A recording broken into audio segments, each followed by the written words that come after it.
The transactional baby. Why Italian event planners view American gift registries as a cultural tragedy. Part 1. The Tuscan event planners' disbelief. Imagine spending your entire life organizing celebrations in the sun-drenched hills of Tuscany or the vibrant piazzas of Rome. You are a senior event planner and cultural consultant. To you, a celebration, whether a wedding, a baptism, or the arrival of a new life, is a sacred, organic ritual of human connection. It is a time when a community gathers to look another human being in the eye, to share a home-cooked meal, to laugh, to cry, and to offer a piece of their soul to the next generation. You believe that a gift is a physical manifestation of love, an unexpected surprise born out of deep personal intuition. You are Francesca Moretti, an artisan of human joy. In Francesca's world, welcoming a child is a communal embrace. When a woman in Italy is expecting a baby, her aunts, her neighbors, and her childhood friends don't wait for an email invitation with a digital link. They show up at her doorstep. One brings a hand-knitted woolen blanket that took 3 months to make. Another brings a family heirloom cradle. A third brings a massive pot of lasagna to feed the exhausted parents. The magic lies in the unseen, the unasked, and the deeply personal. Now, picture Francesca flying to New York City or Los Angeles to coordinate a high-end baby shower for a wealthy, upper-middle-class American couple. She sits down with the expectant mother to discuss the theme, the floral arrangements, and the guest experience. Francesca suggests creating a beautiful, handcrafted guest book where loved ones can write letters of wisdom for the unborn child. The American mother smiles politely, waving her hand, and opens her iPad. She points to a digital spreadsheet hyperlinked to an Amazon and Target baby registry. Francesca looks at the screen and is instantly stopped dead in her tracks by a cold, clinical list of demands. Before her lies a corporate inventory. Item 42. Brand name motorized baby swing, $99.99. Item 105. Organic bamboo wipe warmer, $24. Item 201. Pack of specific hypoallergenic diapers, size 2. There is even a digital progress bar showing exactly what percentage of the registry has been fulfilled by the guests, alongside a group gift cash fund button.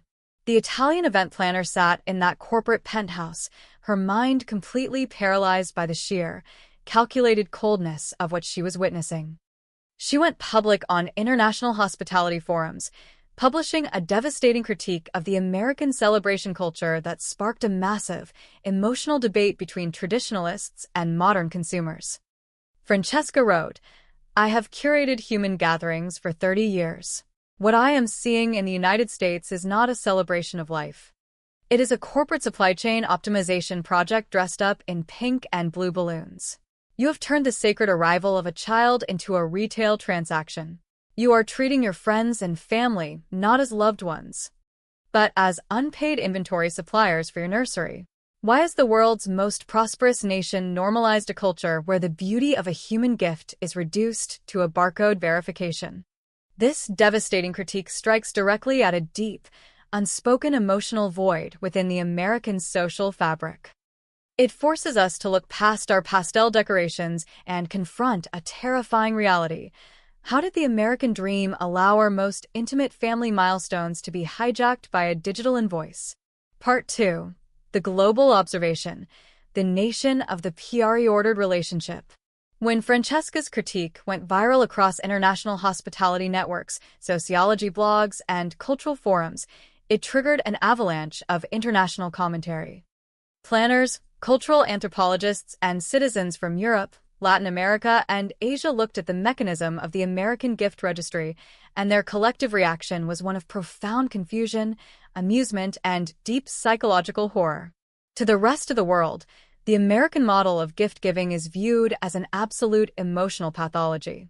We like to brag about our efficiency, our organizational skills, our respect for boundaries, and our practical nature.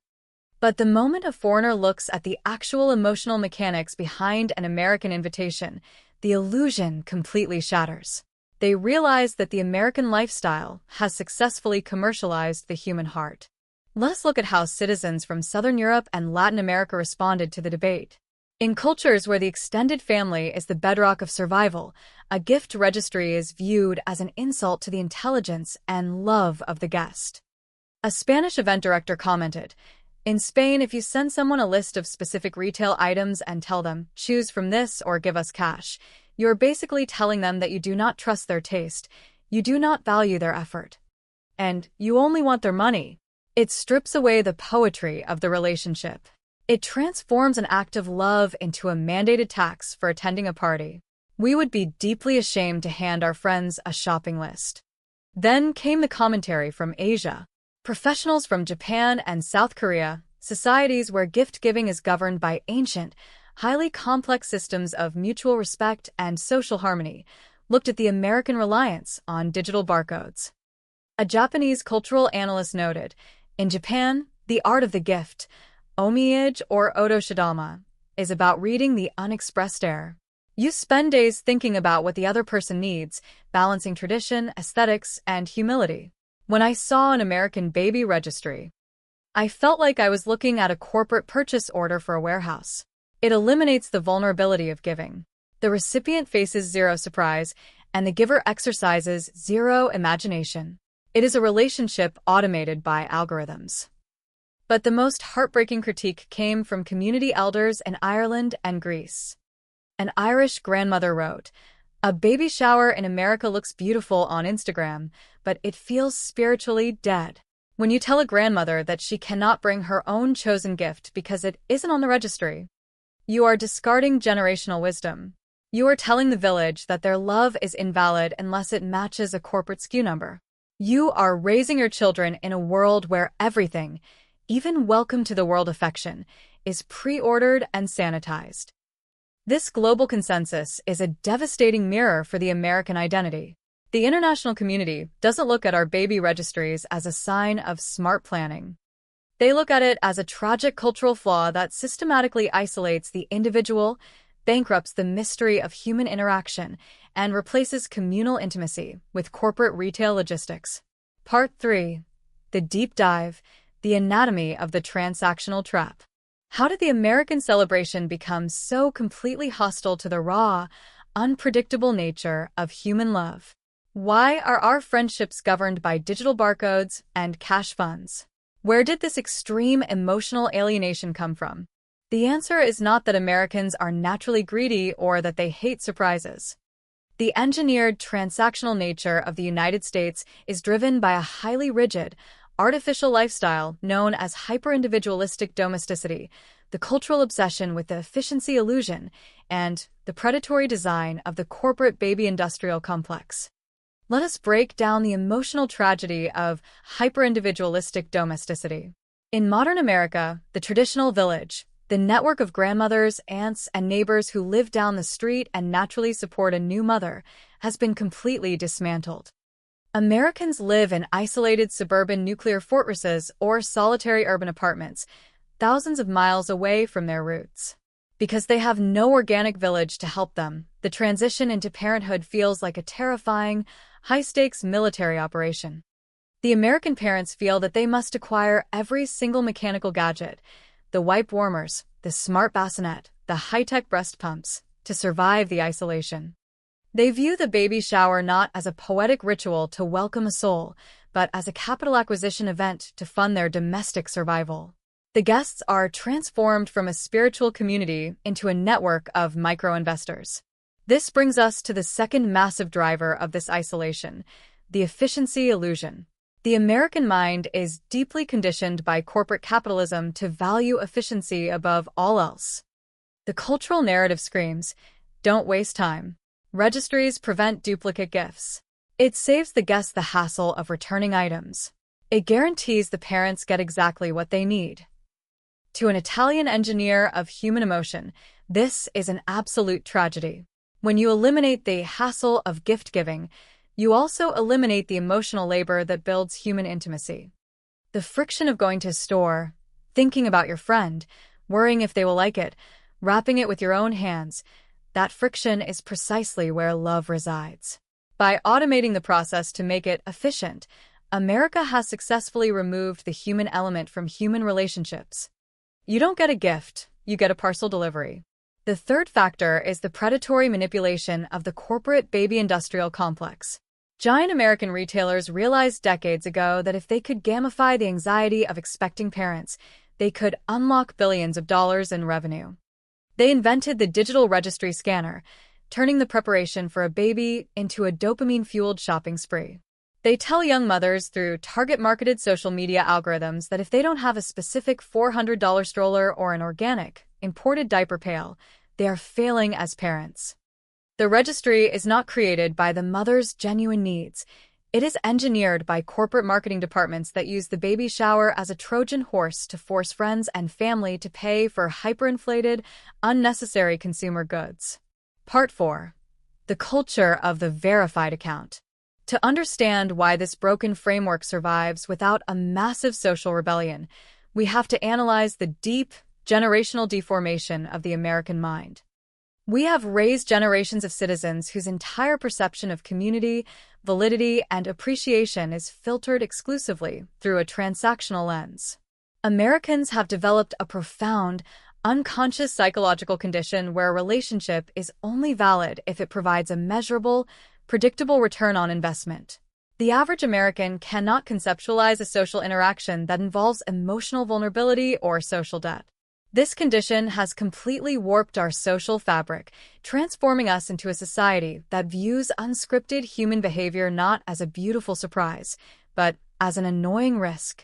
Think about how this transactional psychology has altered American party behavior. Because every gift is scanned, verified, and checked off a digital ledger, the act of unwrapping gifts at a baby shower has lost its magic. It has become a public auditing session. The mother opens a box, looks at the item, looks at the computerized printout sheet, and says, "Thank you, Jessica, for fulfilling item 14.